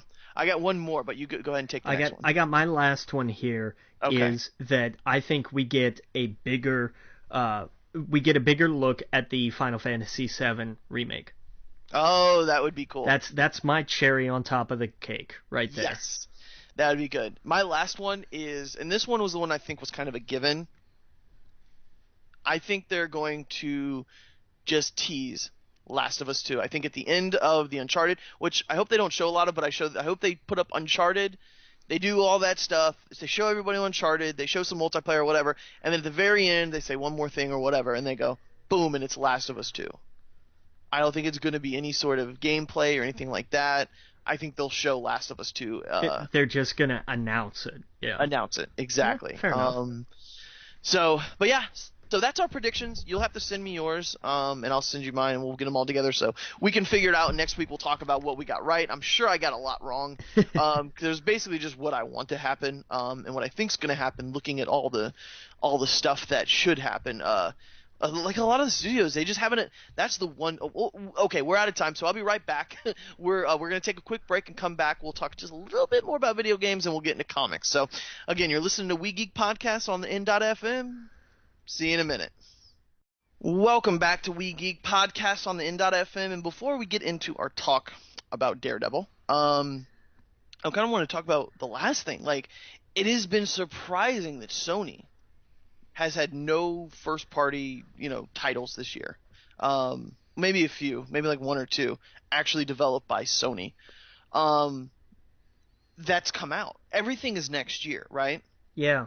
Like all their first party developed games are next year. I think maybe there was a baseball one this year and that's it. All of their stuff comes out next year. And so these studios, like they had to, like the Santa Monica and Bend and all these studios, they've had to been working on something, and hopefully they have to come out next year. Or I really think I get I take that back because there isn't a problem. Sony's winning. They're beating Xbox. They're destroying them. They have some of the best numbers. They've been out. The console's been out for 2 years, right? Right. And they're coming up to like beating Nintendo 64's numbers for its entire cycle. So this is the point where they have to have some titles coming out. Yeah, they need games. Well, and I mean it sounds like a duh thing to say. Well, this console has to have games on it, but Right. it's I'm with you. They need everything Mhm. has to start next year has to be the year of Sony first party games. It has to be. Right. If it wasn't for Xbox just shooting themselves in the foot from the get go, they would be having a giant problem because there are no first party games. They have fantastic third party. We're loving them, Yeah. but the first party support has all been Xbox this year. So sorry, but yeah. So I mean, that's the problem, and that's what I see going into PSX. I can tell Sony realizes that. I think this is going to be a full on first party just blowout. Like, here's a game, here's a game, here's a game, here's a game. These are all of our studios working on what we're working on. We heard about you, this year, and here's all the games next year. Because it's all been focused on third party, Battlefront, Destiny, all of these commercials end with PlayStation, but they're all third party games. None of them are from. It's not God of War, you know what I mean? It's not Resistance or anything like that. It's no first party support. So I don't know. That was my little rant about it. So, but that's what I hope comes out of it. And I'm just excited. The Game Awards are tomorrow for real. Yeah, the third. Yeah. That is awesome. So I'm gonna look out for that. What is that? What channel is that on? They're or? online. They're Yeah, online. Okay, I remember this isn't like the Spike VGAs or anything. that's what I was thinking of. Yeah, Okay. I think it used to be, and then they decided like to not do that anymore because Spike really screwed up doing that, like massively. Right. So I recommend anybody who wants to go back and watch last year. I think it was last year when they did the VGAs online in a warehouse with like next to no budget, and it was what's his name from the Soup. Joel McHale. Yes, and it was Joel McHale, and he was in full. You know what? They don't care, so watch me. And I'll tell you what, I can't stand Joel McHale, but he turned it up to 11 in just. It was the perfect setting. He was Okay. like, they're gonna treat this like crap. Watch this. Mhm. And it was beautiful, and it was hysterical, and I recommend anybody go watch it because it's fantastic. He just gives no quarter. It's magnificent. So. Yeah, no, I gotta definitely check that out. Yeah. I hate it sometimes when they make fun of gamers though, when they're clearly not gamers. You Oh know what I yeah. mean? I don't know Oh if he yeah. was doing that. I didn't watch Oh it. no no, you go back and watch it and you'll see Joel is just he's pissed because he cares. Okay. He wanted this to be a thing, and I don't know, it seemed like at the last second they decided, "Oh wait, this is supposed to be a thing." And you can tell from the production wow. of it. It's just so it's so like this was an afterthought, and Joel is just so mad about it. So he's Oh just wow. gonna let everybody have it. No, no, it's done with love for games Mhm. and gamers, but it's just it's brutal. It's got to be on YouTube somewhere. Like it's fantastic. Yeah, no, I'll definitely check that out. Yeah, I definitely want to check that out. Um, yeah, I'm excited to watch it this year. I'm definitely gonna be watching it. I have off, so I can. I don't know. Can we watch PlayStation Experience online Oh yeah, yeah, they'll stream it. And it'll Okay, be streamed like I'm sure there'll be an on the app on PlayStation? PlayStation, if nothing else. Yes. But oh yeah, they'll stream it. It's got a homepage. It'll be like their E3 conferences. Like they'll have like 12 different places to stream it, I'm sure. Hmm. And each stream will be a different quality. Like they're all. Yeah. That's always the fun part. It's like I watched this on PlayStation Home. Why? Well, because the YouTube feed broke. Like, oh, I miss. Yep. Yeah. PlayStation Home. That's funny. I miss Home. It never came out of beta. Did you notice Oh, yeah. that? It was always in beta. That made me laugh. That's true. That is true. It always. I remember I had a guy in a house, Yeah. and I walked around and saw posters all. I don't even know what that game was supposed to be about. I'll tell you, some of the little mini games were not bad. I remember playing pool with somebody. Yeah, they had pool. They had like the Red Bull, like you built your own glider or whatever. Like that was kind of neat. Like they Right. had there was potential there, but they never like it just kind of dropped. Like Yeah, it seemed like they wanted to do like a Second Life. more or less like Sims meets advertising basically. Right, yeah. Go to this part and you can watch a trailer. Yeah. And most people are like, I'd rather just go on YouTube. It was like they wanted to do the Sims meets Facebook meets PlayStation Underground. That's what I was looking for. Like that's what they were trying to do. Yeah, pretty much. And it didn't quite work. It could have. It could have been a really cool thing, but like it never materialized. And I don't know. I think it's a missed opportunity, really. Yeah. But anyway, enough about things that didn't work. Let's talk about Daredevil. Yeah, man. So, this was a comic I read a long time ago, so it was nice to go back and reread it. It came out I read it around the time that I was getting back into comics, around New 52. I should pull up the information on to see what year it came out. 2011. 2011. Okay, all right. So yeah, I guess that would be around the time. Yeah, same time. Yeah, New 52 dropped. So I was getting back into comics, and I went to the comic shop with Aaron and all them, and I was like, okay, I was there for the midnight, whatever, for New 52, Justice League or whatnot. And it was around that time I started, okay, I was there every week, picking up comics and whatnot, and I was like, what do I need to read that's Marvel? And I was like, I like X-Men, I like the Avengers, I like stuff like that. And they were like, but hold on, let me tell you about one that it's Daredevil. And I was like, nah. They were like, no, hold on. This is good. Mark Waid, I should pull up the information. I'm bad at this. I should have pulled it up. Let me pull up who did it. It was Mark Waid, Paulo Riviera, Marcos Martin, Emma Rossio, Kano, and there's a ton of artists and whatnot on it, but it's mostly Mark Waid and how do you pronounce that? I don't have it in front of me. Okay, Mark Waid and Paulo Rivera. I will just say that because that's just how I'm going to pronounce it.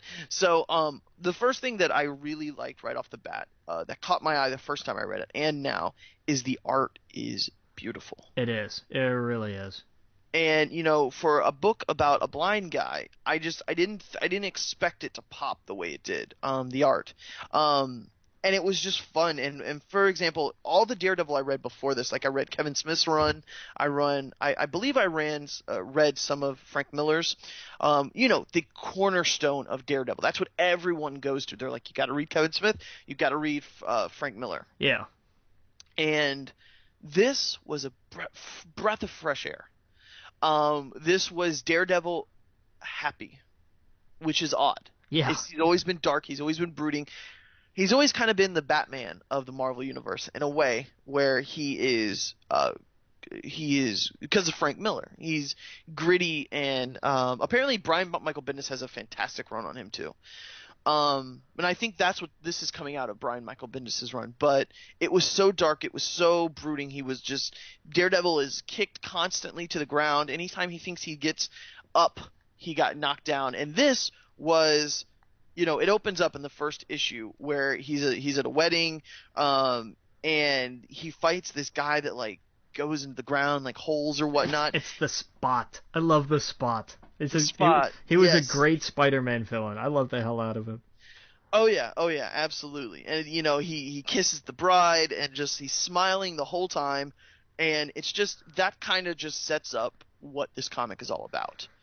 And it's about finally Daredevil's going to have a fun story. And there's a little part of the end of the first issue. I don't know if you read it. It was like a little story, and it tells about his life and what Daredevil's like in the city and bumping into things, and he's just you see you see through his eyes what the city looks like. Yeah. And he's eating fruit, he's listening to music, and I don't know. I just thought I'll stop talking. I'll let you talk about it for a little bit, but I just thought that was great. And that's why I continued. I'm on issue, I don't even know. I think I'm in the 20s for that first volume of his. Maybe it's a little bit. Maybe I'm in the teens, but I want to continue it. And he's still writing it, I believe. Or no. It's who's writing it now? Daredevil. It's not Mark Waid anymore, right? I don't think so. I think when they with the relaunch with the all new all different, I think they switched it up. Yeah. Right. I think it is a new writer. Oh yeah, it is. Oh, he just did Wolverine's the Death of Wolverine one. Jason Aaron? No. No. Chad Soule or Charles Soule. Charles Soule, yeah, yes. That's it. Yes. He's doing Daredevil now. So yes, Mark Waid did this huge run. Now he's off of it. I want to read all of them just because I really enjoyed it.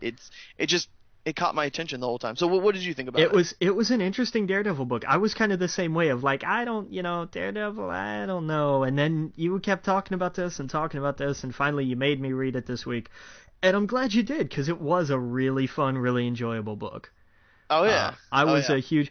I did love the story at the end of the first issue where like he keeps, especially the coda at the very end of it about why he picked the fruit that he picked. Yep. Like that was great. It is a really good story. It's not dark and brooding and full of guilt and everything. It's a really enjoyable book.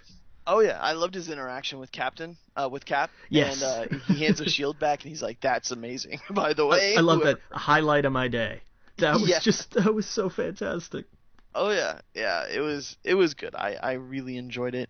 I don't know how much time left, but do you have a book that you wanted to pick for next week? I do have a book. It's the book that Gotham was originally supposed to be sort of kind of based off of. It's called Gotham Central. Oh, okay. And it's basically Batman without Batman. It's GCPD Blue is what it is. And it's the first volume of that? Or? Yes, book 1, In the Line of Duty. And I don't have the info in front of me, unfortunately. Okay.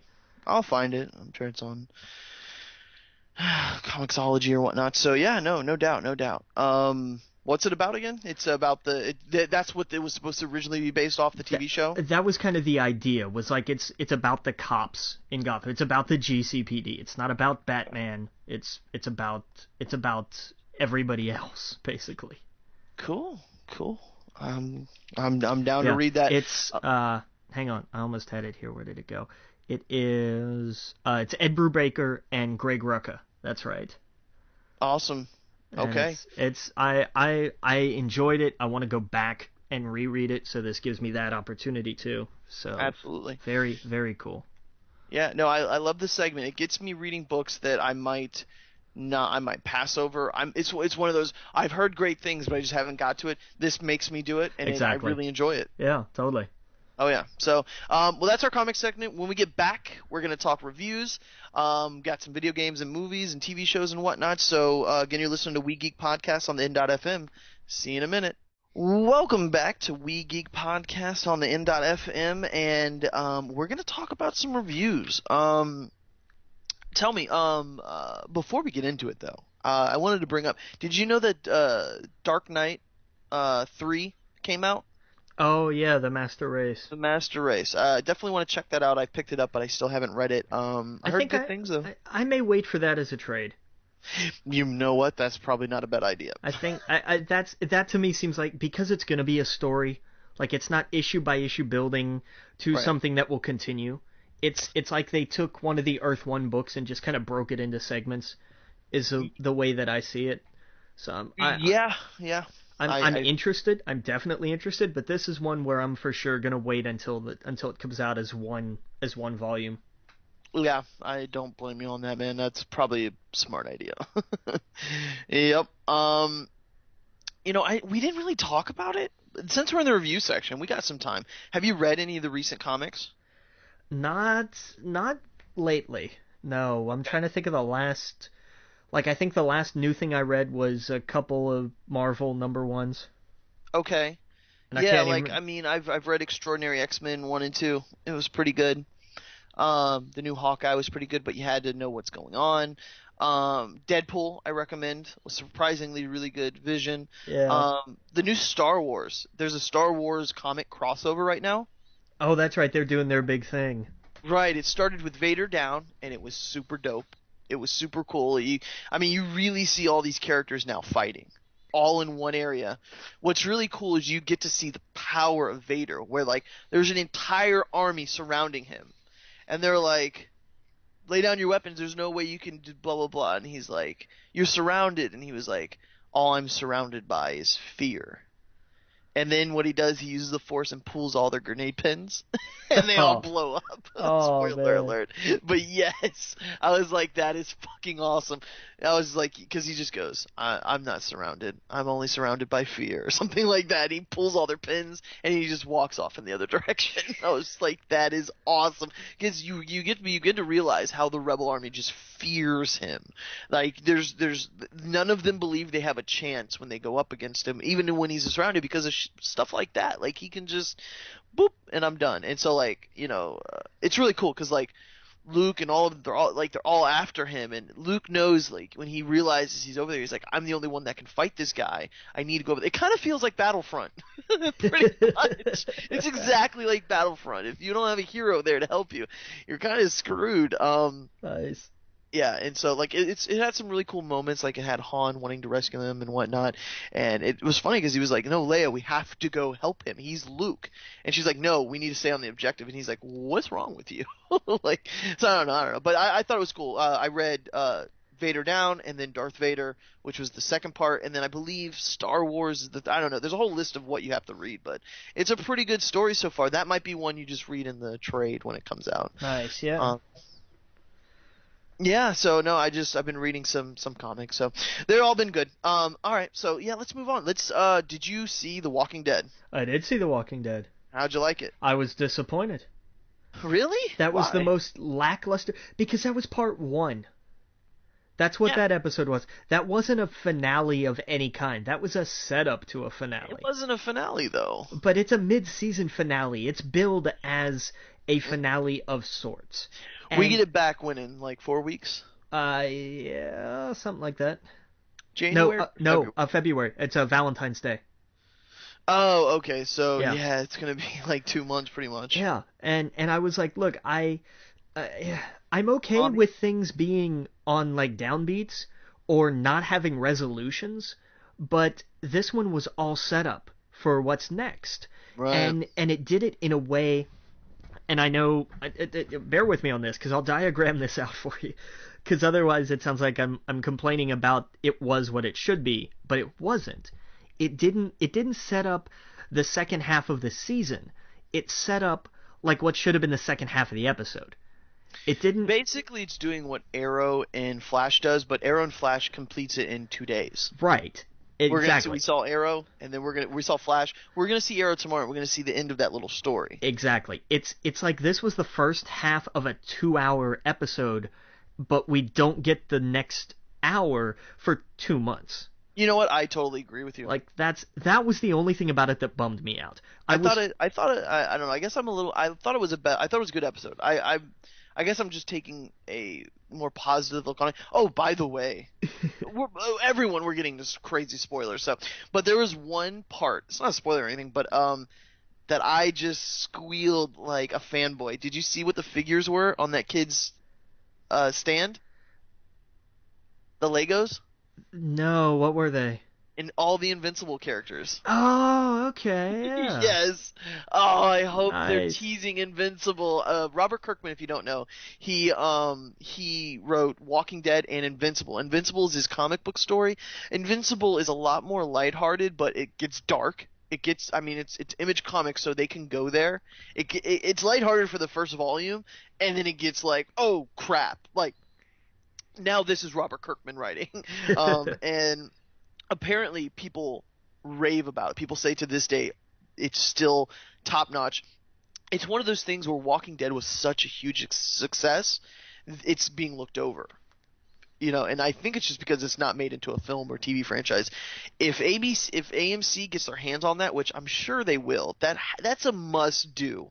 If Preacher gets off the ground and whatnot, if they get a hold of Invincible, and if they're able to do it with the CGI and whatnot, it would be perfect. But yeah, that was the little figures he was playing with at the beginning of the show. I was like, I paused it and took a picture, and I was like, should I upload this? Is this gonna spoil it for people? So I might do it now that it's been a few days. But oh man, I was like, oh, I know who that is. I know who that is. I know who that is. So Nice. yeah. I thought it was cool. Some things I really liked about dude, I know you had to been screaming at the end of the episode. I know everyone that I know was like, shut the up, please. He's screaming, mommy, and I'm just like, oh my god, I would strangle that little kid. Yeah. Trying to murder everybody. And there's the big brother behind him not really doing anything. Like I don't think can you like if you make a move, I guess you would just put your hand over his mouth. Yeah, you would have to go slow, but you could totally do it. Right, yeah. Oh my god, that was just driving me crazy. And I know that was the point. It was like that you're supposed to end the episode like these people are fucked because this little kid can't, and granted, it's the end of the world. I can't fault the kid for being a coward. That's just, he's a little kid. But oh my god, the whole episode I thought he's a goner. Yeah. Like mom has to realize like this world's not cut out for him if he can't come down the stairs. No, he was as soon as we found out that like he can't, when we saw like they were cutting the walker open and they're starting to put it on themselves and in walks the little kid, I'm like, this kid's done. He's Right. toast. He's absolutely toast. I was wondering because I remember, they saw him. You see him in towards the middle of the episode, but towards the end, I'm like, okay, what are they going to do about this kid? Like, that's what was on my mind the whole time. I'm like, how are they going to do? And they keep showing the ants and stuff, and I don't know what maybe there's something I'm missing, but it seems like there's a lot of imagery in the first part of this season that I'm missing. Remember the blood through the fence?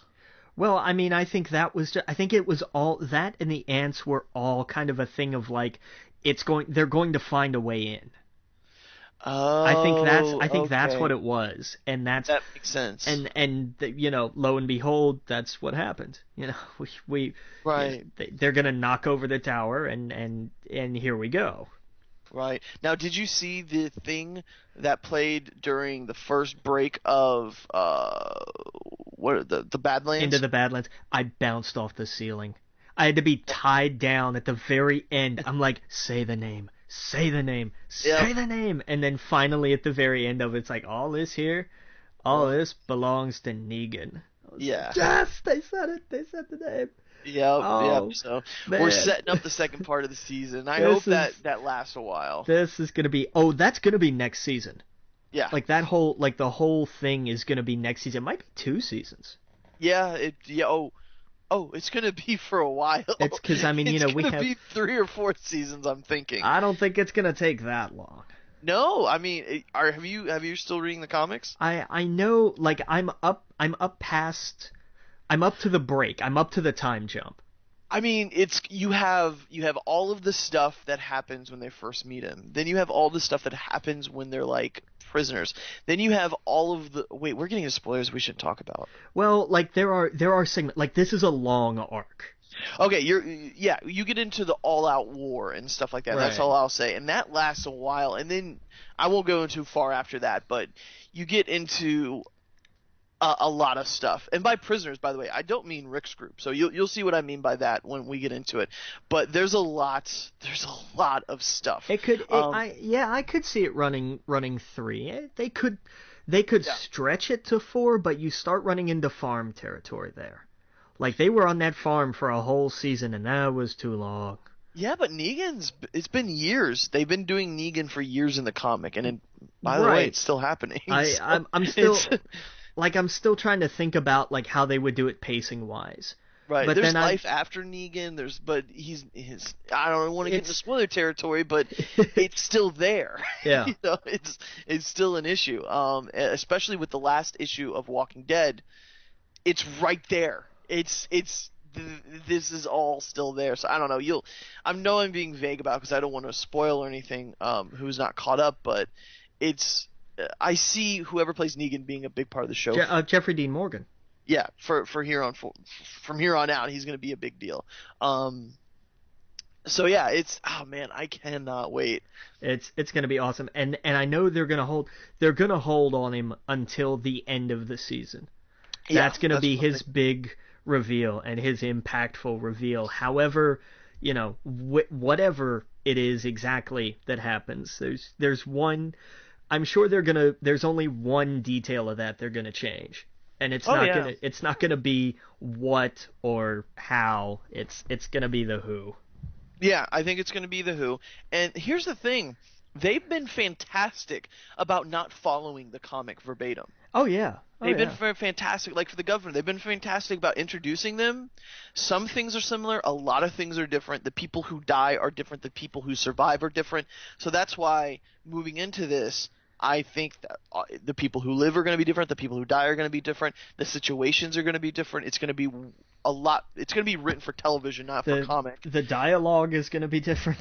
Yeah, it's all how they interact, how they meet. That whole scene that we just saw in that whatever preview is all new. So, Yeah, Daryl's not in the comics, for example. So it's going to be interesting. I can't wait, man. I cannot wait. it's going to Um, be awesome.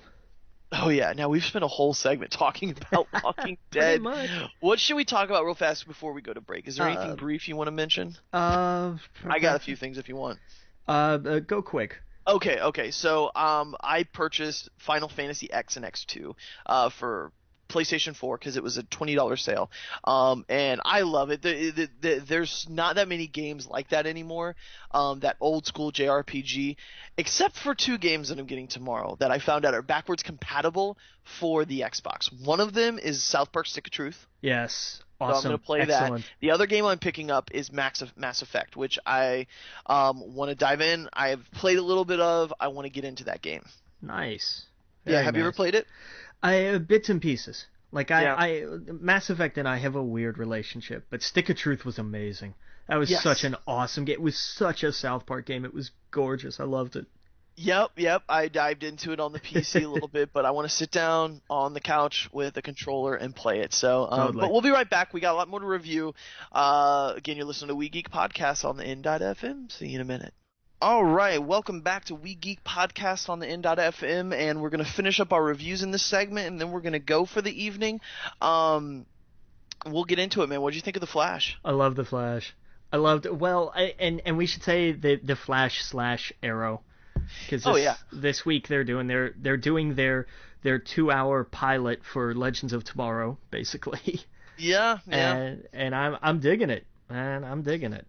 Oh yeah, I hope I liked how he was like Hawk Girl.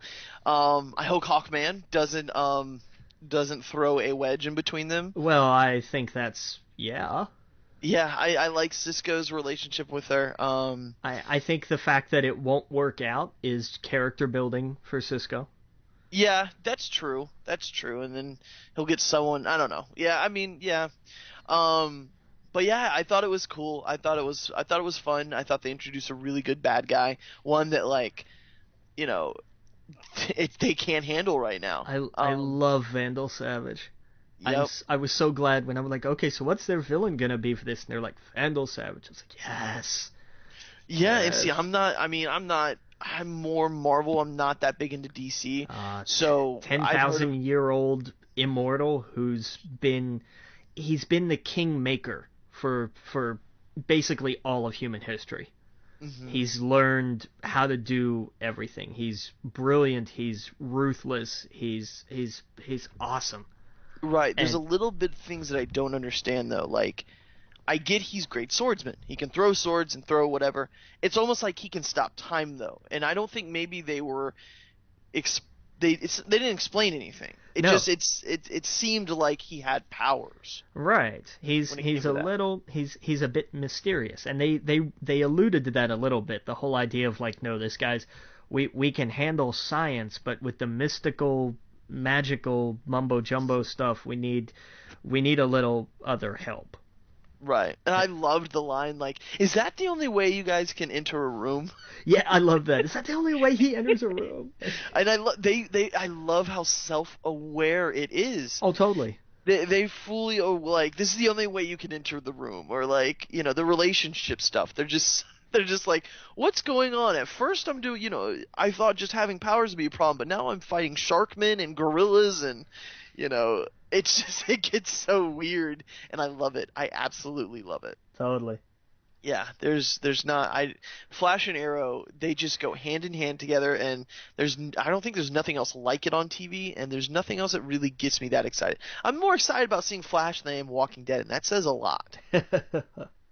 That when I have a smile on my face when I know it's Tuesday and the Flash is going to be on, and I'm going to see it, and it's because it's that comic booky. It's that much fun. Yeah. And I know that's some turn off to some people who aren't into that kind of stuff, but that's all I want. I want it to be more like that. So I don't know. I thought it was cool. What else did you see?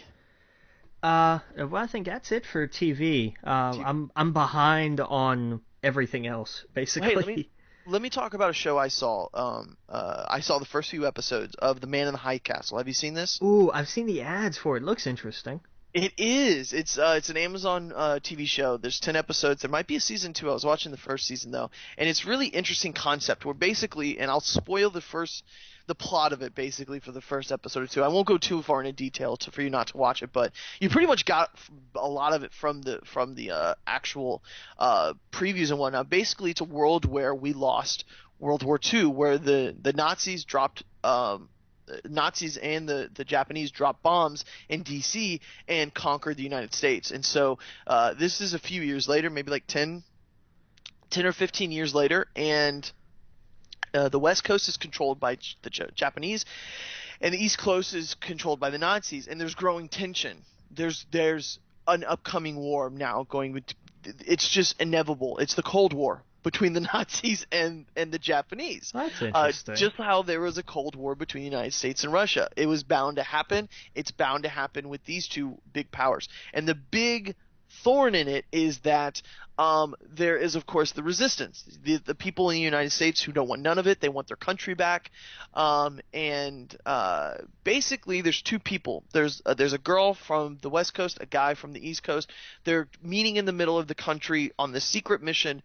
The girl is thrown into it. I won't go into detail about how she gets this film role, but she does, and it's very tragic. But she gets this film role. She's told to go to this location. She watches the film first, though, and the film is a world where the United States won the World War II, and it shows the Allies winning. It shows them celebrating in Times Square, and she's just like, holy crap, how does this happen? How does this exist? And she's told to go to this place in the Rockies, pretty much, and all the answers will be given to her. And that apparently the person who created the film, the Nazis and the Japanese, are throwing it up as there's the man in the high tower. It's this guy who created this film, and he must be this fantastic director, because of course it's all fake. And so that's kind of the mystery, is who did that. My theory is Walt Disney, but that's just my theory. I have no idea. But yeah, so anyway, we got a lot more to talk about. So that's Man in the High Castle. Go watch it if that sounds at all interesting to you. But you take it. Well, what else did you see? Nice. Yeah, I did my movie binge today. I do that every couple of weeks. First up that I went and saw was Secret in Their Eyes with Nicole Kidman and Julia Roberts and Chiwetel Ejiofor. Sounds like a '90s song. Yeah, right. It's based off of a Spanish film of the same title but in Spanish, and I'm not going to try it because I'm terrible with other languages. But I'm terrible with English. But it was good. The performances are tremendous. Chiwetel in particular is. I've never heard of this. You haven't? No, this flew over my radar. Wow, how is that possible? I have no idea. Because I've seen trailers for it everywhere. I don't want. See, that's the thing. When I watch TV, it's all DVR'd, and I fast forward. I don't watch any commercials. Well, then there you go. That's how you missed it. Right. But it was really good. It's about, and you see these in the trailers. Julia Roberts' daughter is killed, and on some garbage technicality that you find out about in more detail later in the movie, the guy that killed her walks. And so it's kind of a story, and it ping-pongs back and forth a little bit, between the present when they're saying, hey, he's resurfaced and we've got to go get him because we can't let this happen, and the past where we see how he got away and everything, and it's really well done. Oh, okay. I also went and saw Spectre, Okay, how was which I that? enjoyed. Not my favorite of the Craig Bond films, though.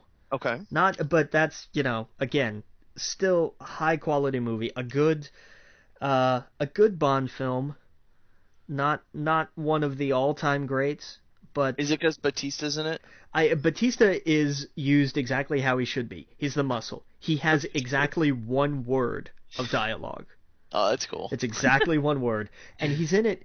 He makes his presence known, and that's the role that he serves throughout the film. He's muscle, and that's fine. Yeah, exactly. Yeah, exactly.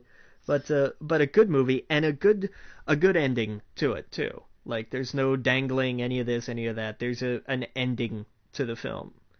So Okay. that was good. That was enjoyable. Is this his last Bond film? It is. According to all reports, this will Right, be didn't his he last say- Bond film. Yeah, he said some discouraging remarks. Yeah, against- he wasn't real keen on the idea of coming back. Right. Cool. All right. What else did you see? I saw Creed, How was which that? I adored. That was an extraordinary film. The Rocky films, or a movie like Real Steel, have always been kind of special. Boxing is kind of a family thing here. My grandfather was part of a group back up in Maryland. They were called the Has-Beens, and they were kind of like a youth group where he and some other guys were trainers, and they would bring kids in off the streets. It was a community program. Oh, okay. And my mom actually was one of the first, well, I think the first female boxing judge in the state of Maryland.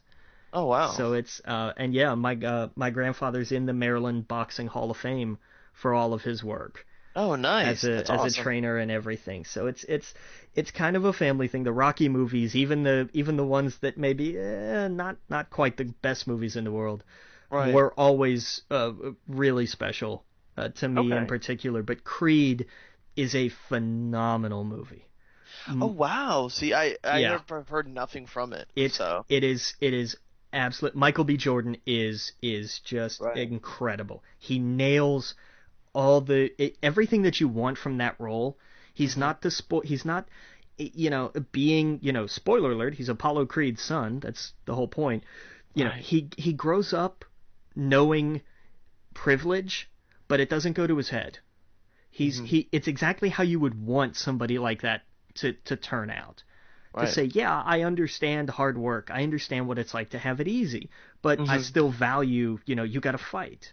Right. And there's a great balance to it. Stallone's part is integral but not overstated. It is Okay. clearly a passing of the torch film.